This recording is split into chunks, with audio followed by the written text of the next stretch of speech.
Hi everyone, thanks for tuning this episode of Nick Egan Times. On this episode, we have an incredible and legendary guest. We have the multi-talented Pepe Willie. Pepe is a producer, songwriter, musician, mentor, and consultant. Fun fact, Pepe was Prince's first producer. Welcome, Pepe, and thanks for coming on the podcast. Thanks for the invite, Nick. I really appreciate you, especially coming from all the way from Sydney, Australia. Thanks, my friend. How's it all been going over there? Well, everything's going pretty good. The weather's kind of changing. I'm in Nevada right now, and I try to spend my winters here in Nevada because it's warmer than in Minnesota. And Monday and Tuesday it was 70, 74 degrees. Wednesday, Thursday, and today is like in the 50s, Wow. so a little chilly. Yeah, summer's coming though. It's nearly March.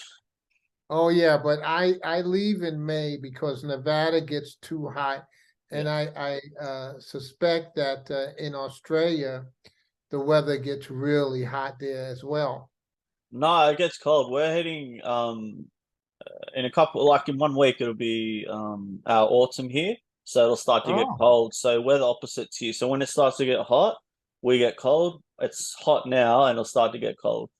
all right, all right. Well, But enjoy it while you can. but that also depends on to geographically where you are in Australia. Some parts are always throughout the year really warm because the further you get up north, the closer you are to the tropics and stuff, and that's always hot. But when you come down to Sydney, it's like, I guess, cooler. Okay, all right, yeah, awesome. How has life, I guess, for you personally and professionally, and how did you deal with COVID when it came through and the pandemic?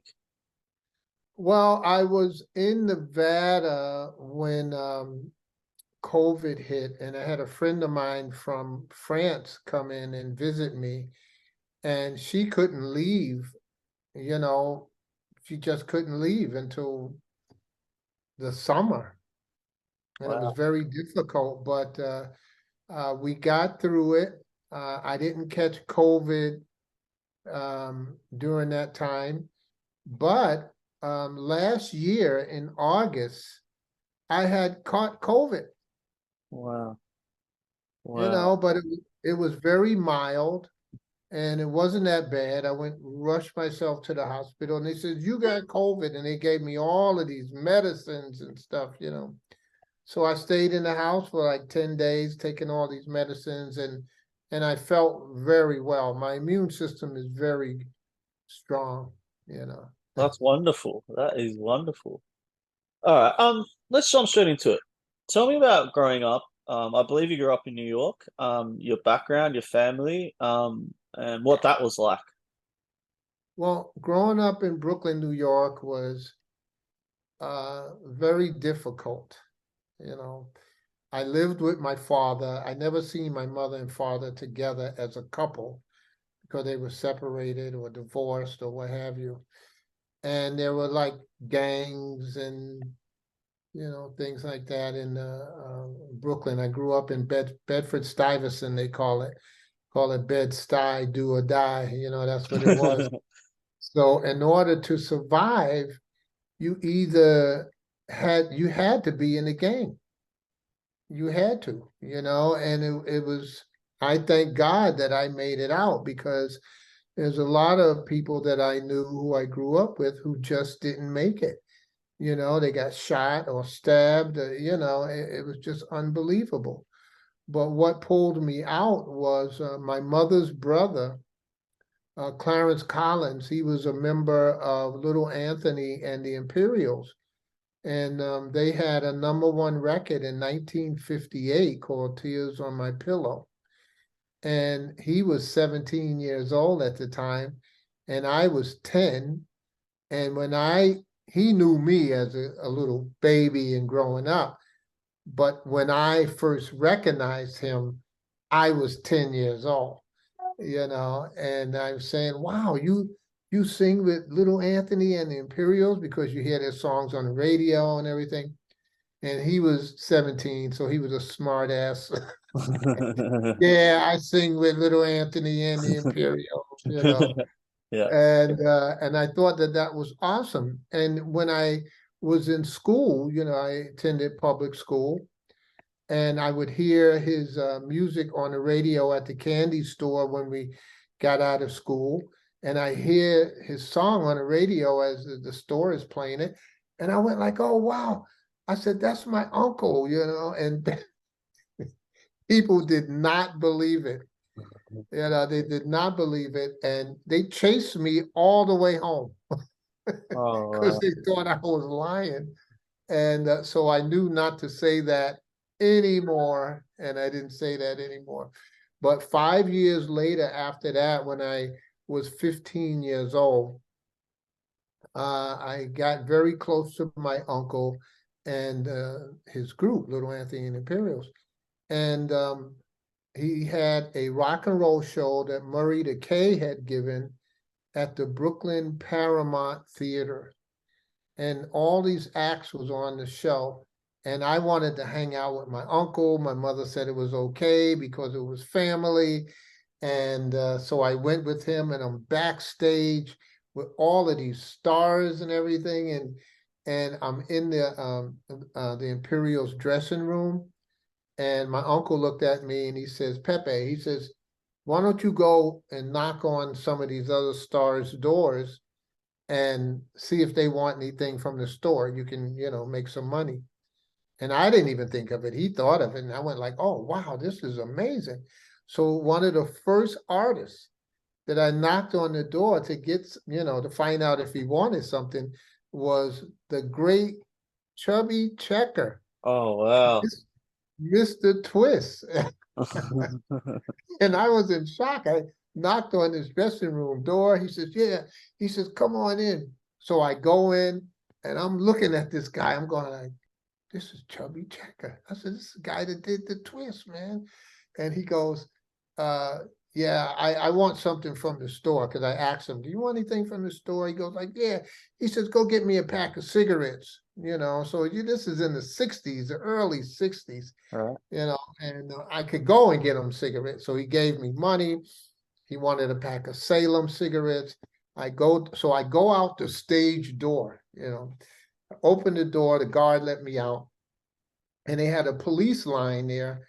And this is the first time I found out about fans and groupies. I had no idea what they were all about. And every time that door opened, all of these people would scream, ah, because they thought that, a star was coming out. And it was just me. I'd come out and I go to the store and I get Chubby Checker these cigarettes. So I come back, I knock on the door, and the guard opens the door, to let me in. And somebody from the group who was behind the police barrier said, hey, how come this guy can go in and out whenever he wants to? And me, like an idiot, said, oh, I just went to the store for Chubby Checker and I'm holding up these cigarettes to get him a pack of Salem cigarettes. That was the last that I heard. They knocked down the barrier. They, came charging after me. They're trying to get these cigarettes. I mean, the guard had to pull me in the door. My shirt was all ripped off and everything. And that was the first time that I found out about groupies, fans, and everything. And so I learned my lesson then. Wow. Wow. That's a very great story. All right. Thank you. Tell me about actually tell me about Prince and then the journey with Prince and then East 94. Tell me about all that era. Okay. Well, my uncle's group, Little Anthony and Imperials, that following year after the Brooklyn Fox, they played at the Brooklyn Paramount. They played at the Brooklyn Fox Theater in Brooklyn.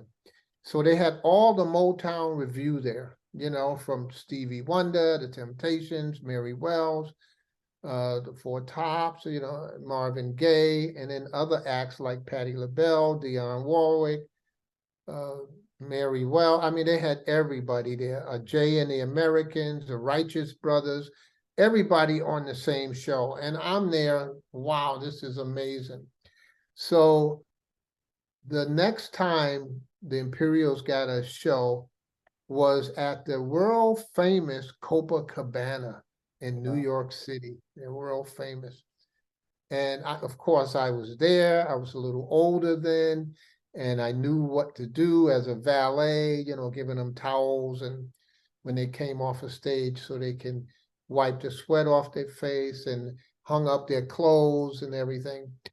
And so one of the group members, Sammy Strain, who later went to the OJs and sang with the OJs for, I think it was like 17 years. And Sammy came in, he was one of the Imperials. And after they finished this show at the Copa, he comes upstairs, I'm in the dressing room, and he says, "Hey, Pepe." And I go, "Yeah." He says, "Who's that girl out in the waiting room with the green eyes?" And, I'm going, in my brain, I'm going like, hey, these guys are getting all the girls. Now maybe I can get me a girl. So out of the blue, I just said, "Oh, that's my girlfriend." I didn't know her. I didn't see her. I never met her in my entire life. And then he goes, "Oh, okay." So I knew that he would leave her alone if he thought that that was my girlfriend. So now I had to go out in the waiting room and find this girl with the green eyes. So I'm out there. I go out in the waiting room. I'm looking around. The place is packed, and I find her. I see her, and I met her. I sat down and I said, "Oh, how you doing? What's your name?" She says, "Chantel." And I said, "Hey, my name is Pepe." I says, "So who are you here to see?" She says, "Well, I'm visiting my aunt Kalua I'm from Minnesota, Minneapolis." And I says, "Oh, really?" I said, "Well, your aunt is dating my uncle right now from the Imperials, and maybe you can hang out with us. Do you have any curfew?" She goes, "No, I don't have no curfew." I said, "Well, let's just hang out." She says, "Okay." And that was Prince's first cousin. Wow. It was just amazing. Now imagine, Nicholas, if Sammy came in the room and says, "Who's that girl out there with the green eyes?" And I says, "I don't know." Would have changed your whole life. It would have changed everything. It would have changed everything. So Chantel and I, we got together, we fell in love, we got married, and all this. And I knew a lot about the music industry then by hanging out with all of these stars. And so when she went back to Minnesota, she knew that I knew about the business. So I got drafted into the military and the Army, and I got out in 1970. So instead of me going back home to New York and Brooklyn, I said, "I'm going to Minneapolis." So I go to Minneapolis to see her, and she takes me over her relative's house, and Prince is there. He was 12 years old. Wow. He was 12 years old. I thought he was 8 because he was so short. I thought he was 8 years old. And there was nothing that we talked about or anything like that. And I had 90 days to go back to New York to get my job with New York Telephone Company. So I left. I was there in Minnesota in December. So in March, I went back to New York, got my job with the New York Telephone Company. And I stayed there for, a few years. Chantel would come over from Minneapolis and visit me over her aunt's house, and I used to hang out there. And so now in this 1973, I get this phone call, and it's Prince, because his cousin had told him that, "Yeah, you got to talk to Pepe. Pepe knows everything about the business and all this." So he asked me these questions. He said, "Yeah, Pep," he says, "I want to know about publishing." And I said, "Well, it's kind of difficult for me to explain to you what publishing is in detail without being face to face." So I told him, I said, "I'll be in Minnesota real soon, and I'll come and I'll talk to you about it." He says, "Okay." So in 1974, I go to Minneapolis, And this is how it all started. Nicholas, this is crazy. And my wife, we were married then, Chantel and I. So my wife's father, my father-in-law, Eddie Mandeville, had a ski club. So he had a ski club and he had a party after the event. So I go to the ski party and everything, and this band was playing, which was Grand Central, which was Prince's band. So I'm sitting down, I'm enjoying myself, I'm having a good time. And this woman kept looking at me, and I'm going like, why is this lady keep looking at me? I couldn't get it through my brain. So I finally went over to her and I says, hi, how are you? She goes, I'm fine. I said, so who are you? She goes, I am LaVon. I'm a manager of the band. And I said, oh, wow. And she says, well, how do you like them? And I go, well, yeah, I think they're great. They're good, And then she said, would you want to work with them? And it just dawned on me, why did she pick me to work with them? Now, I didn't know, but somebody had told the band that this big time producer was coming in from New York to check them out. I didn't know it was me. Right. So I said, sure, I'd love to work with them. And then that's when I really started working with Grand Central and having rehearsals with them. Wow, that's incredible. How did you know did you know that Prince was going to be who he was, like become a star? Did you know how talented he really was at that time? Well, yeah, on one of the rehearsals, because I know he was playing guitar, and he went over to Linda Anderson, which is Andre's sister. Andre was playing bass, and Morris Day was the drummer. He was the drummer. Then we had William Hollywood, was playing percussion, congas. So he goes over to Linda and he goes, Linda, he says, this is what I want you to play. And he starts playing these chords on the keyboard. And I'm going like, well, wait a minute. This guy plays guitar and he plays keyboards. I said, okay, that's cool. So then he gets back, they play a little bit, then he stops and he goes like, Andre, let me hold your bass. Now, Andre disputes this, but this is the only way that I knew that Prince played multiple instruments, so I know it's the truth. He said, let me hold your bass. So he takes Andre's bass and he starts, this guy is thumping, he's playing the bass, and I'm going like, oh my God. I said, this guy plays guitar, he plays keyboards, and he plays bass. I said, wow. I said, that is awesome. And he was just 16 then. He was just 16 years old. So I had asked him, but it was in the summer. It was like maybe May, it wasn't quite his birthday yet. And I asked him, I said, have you ever been in a recording studio before? And he goes like, no, I never been in a studio. And I says, well, I want you to come with me to the studio and play some of my music for my group 94 East. And he says, oh, okay.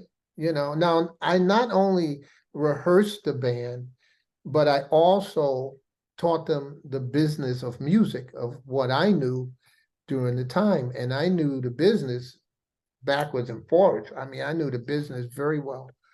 And so I took him down to the Musicians Union. I got him signed up with the union.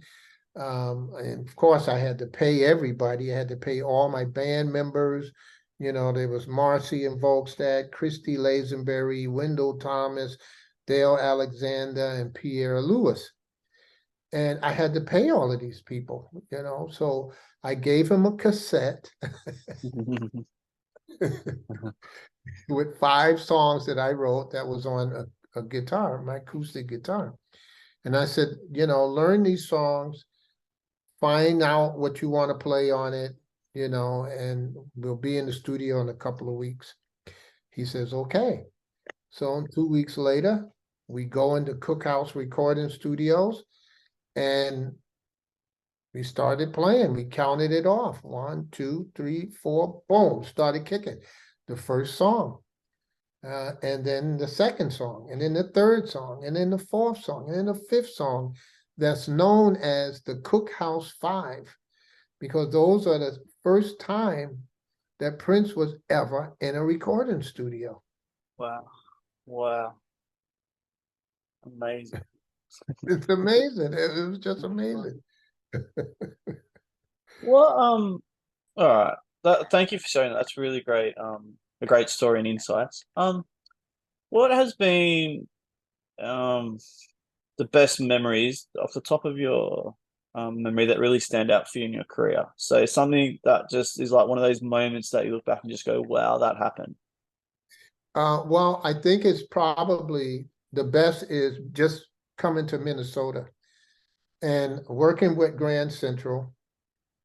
And there was a lot of other talent going on, in Minnesota. And I would call up New York, my friends in Brooklyn, and they were going like, "Hey man, you ever coming back to to Brooklyn?" And I was going like, "Dude," I said, "this is a new Motown here." That's what I told them. I said, they got talented musicians here. And then my friend said, "Hey, are there any black people in Minneapolis?" And I was going like, "Yeah." I said, "I'm here." And, and they have, it's people, they got music going on, but they don't know the business. They don't know what's going on. They don't, they just don't know. And I'm here and I've started teaching these guys, and not only Prince, but we had Rocky Robbins, we had Ricky Peterson, who later on, I think a couple of years ago, he played with Fleetwood Mac, Pierre Lewis, who's now with the Commodores, Dale, who was my keyboard player, and Dale Alexander, our drummer. He was 16 years old and playing phenomenal. And he worked on Madhouse with Prince. He did the Madhouse thing. So I stayed there, and I remember you asked me before, did I know that Prince was going to be as huge as he has gotten? And no, I didn't. And anybody who says that they knew, come on. Yeah. What are they, psychic or something? They don't know. All I wanted for Prince is for him to have a career in the music business. And I set it up for him to have a career. And all he had to do was work. I remember him asking me one time, there was a song playing on the radio, and I can't remember the name of the song, but he was going like, "Man," he said, "I'm so tired of that song. I hear it all the time." And I looked at him, I said, "Prince," I said, "you wish that that was your song." I said, "because every single time it's played, the writer, the publisher is getting paid. So if they play it 1,000 times, you're making money. 500,000 times, you're making money. So when he got signed with Warner Brothers, I started his publishing company for him. I said, the first thing they're going to ask you is, do you have a publisher? I said, when they ask you that, you tell them, yes, I do. I said, because those are your rights, you can write the music, but not necessarily own it. Right. If you are a publisher and you wrote it and you're a publisher, you own that music. So first slice of the pie of that money you get, and they can't take it from you. They can't recoup for money that they spent on you on promotions and marketing. They can't take that from you to pay for that. That's your money. And I started all that stuff for them and stuff. So that was my memorable moment of staying in Minneapolis. I made that decision to stay in Minneapolis. I wasn't leaving, despite how cool it was. That's incredible. I've actually been to Minneapolis too, so I know what you're talking about. Oh yeah, you've been there in the winter, huh? No, I came in the summer. I've got a Oh, the cousin. summer's okay. Yeah, I went to Duluth as well on the outskirts. Okay, yeah, yeah, Yeah, scenic absolutely. relief. Yeah, it's nice out there in the It country. is. You know, it's so beautiful out there, Nicholas. It's like the summer, the spring, the fall. It's beautiful, but you can't put your head around how cold it gets, I know. and it always catch you off guard. You know, you know, you do the spring, the summer, the fall, then all of a sudden, boom, winter hits, and you're like, oh my God, it's so cold. You know, it's just unbelievable, unbelievable cold. You know, but All yeah, right. I'll tell you this story. Unless you have a question, I'll No, answer it no, go, anyway. go. Tell me the story. I'd like to hear it. Um, when Prince got, I used to be signed to my group 94 East. We took those songs that Prince recorded with us, and I went to New York and Pound the Pavement, and finally got signed with Polydor, a major record label, under the tutelage of Hank Cosby. Now, Hank Cosby produced and co-wrote My Sharia Moore for Stevie Wonder and for Once in My Life. So now I'm co-producing with this big time producer, you know. Wow. And so later on, we got dropped from Polydor. And Bobby Z, who was Prince's drummer, he was my drummer before he even knew who Prince was. He didn't even know who Prince was. And so he was my drummer. So we got dropped, and Prince got signed to Warner Brothers.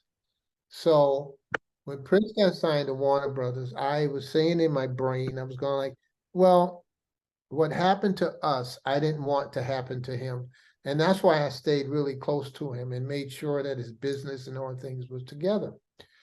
So uh, they were rehearsing at Dale's Tire Mart, Tire Mart in Minneapolis. And I don't know if Prince left the door open or somebody actually broke in, but they stole all of his equipment. You know, I mean, everything except for two speakers that I lent him, which were huge, and you would have to have two big trucks to put those speakers in because they were huge. And so he got robbed of that. And when I found out about that, I was so upset. And I said, okay, Prince, I said, you're coming to my house. You're going to come to my house. Ain't nobody coming in there, you know. And so the whole band, the Revolution, rehearsed and practiced at my house for 6 months. And he auditioned Gail Chapman, who was this girl keyboard player, Matt Fink, Bobby Z, Andre Simone, and Dez Dickerson. So they all, you know, practiced at my house for 6 months, 12 hours a day, from 10 o'clock in the morning to 10 o'clock at night, they rehearsed. So one evening, after they finished, I had to go to Prince's house to tell him something. And I didn't have, I can't remember what I wanted to tell him, but I had to tell him something. So I go over his house. I see his car outside. I'm knocking on the door. I'm ringing the bell, and he wouldn't answer. And I know he's in there. So I knocked a little harder, I rang the bell some more. He wouldn't answer. I went, dang, man, where's this guy? Is he asleep after 12 hours of practice? So I heard this tapping, you know, just a little tapping. And I was going, where's that coming from? So I go around to the side of the house and I look down in the basement window. Prince was down in the basement playing drums. Wow. Wow. After 12 hours of practice. I mean, it just blew my mind, you know? So I had to bang on the window in between the beats. And then he looked up and I said, man, open the door. Then he comes to the door and I told him whatever I had to tell him and stuff. And then I left. But that amazed me. And what happened then, I had said to myself, I said, Pepe, you know, I said, you could practice 12 hours a day and you can be real. I said, this is what it takes to be really good. And I says, I'm going to do it. So I grabbed my guitar one day and I started playing. I says, okay. And I started studying and doing the scales and all this stuff. I got to like 4 hours, Nicholas, and I said, I can't do it. I said, this is as far as I could go. I can't, I can't go any further, you know? So, how could, the drive that he had was just, it was just amazing. I've never seen any artist from the time that, I started meeting artists at 15 work so hard. Now, they said that James Brown was the hardest working man in show business. No, no, no. Prince. Prince was the hardest working artist in the business. And he never stopped. He called people up 4 or 5 o'clock in the morning, I mean, he called me up at like 4 o'clock in the morning and goes, Pepe, I got to go back in the studio. And this is the first time he's in the studio, the very first time. He calls me up because we're listening to the tapes. He goes, I got to go back. I said, Prince, do you know what time it is? He said, yeah, man, but I had to call you. I got to go back in. I said, for what? I said, what you were playing was phenomenal. I said, me and Wendell Thomas, the bass player, I said, we were talking for hours on the phone about what you contributed to those songs. He says, no, I got to go back in. So the next day I was playing golf, already made, tea time for golf and everything. So I had to call the studio and said, Prince wants to come in there to do something. I don't know what he wants, but let him in. Now, by what he had played on this first time in the studio, I was totally confident that he could go in by himself and do what he wanted to do. So this is the second time he goes in the studio and he changes something on If You See Me, the song, and he did it, so I didn't even hear it, but I didn't hear it, but by the way, my book, I don't know, did you hear my book? Did you see my book? Yeah. This is, If You See Me, because it's named after the song that Prince was first in the recording studio, written by myself and Tony Keeney. Now, Prince recorded that song, but he called it Do Yourself a Favor. And it's on his 1999 deluxe album. It was in his vault. Wow. And Warner Bros. Finally released it in 2019. It's the same song, but it just has 2 different titles, which was amazing.